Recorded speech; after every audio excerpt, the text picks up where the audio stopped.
Okey, assalamualaikum semua. Depan saya ni ada kuih selo. Kuih selo ke apa panggil, tapi kalau bahasa Melayu kita kan panggil puding kerema. Tengok ni.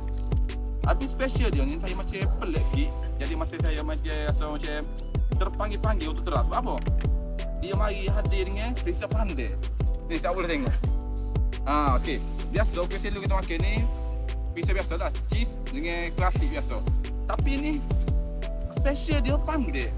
Jadi saya rasa macam baik, perlu terang ni. Kita letak dulu kerma dia, tengok.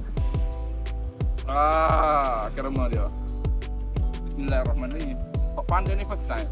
Awak tak tahu lah pernah makan ke tak? Tak warna dia. Warna hijau gini. Dia lembut lah. Ya, bismillahirrahmanirrahim. Oh, jahat. Oh, ni betul-betul jahat. Dia rasakan level pandai tu masuk dengan puding. Oh, memang jahat. Biju idea penjual ni. Jadi, kali lagi nak terang. Tak tahu ni selama ni. Jadi, saya awak nak terang kuih selo versi pandai ni. Saya awak mari depan pasar Puri TM. Kita ada kuih selo, popis dengan air kopi. Memang jadi. Oh, tengok. Bagi A ni, boh. Bismillahirrahmanirrahim. Weh. Kau nak juga.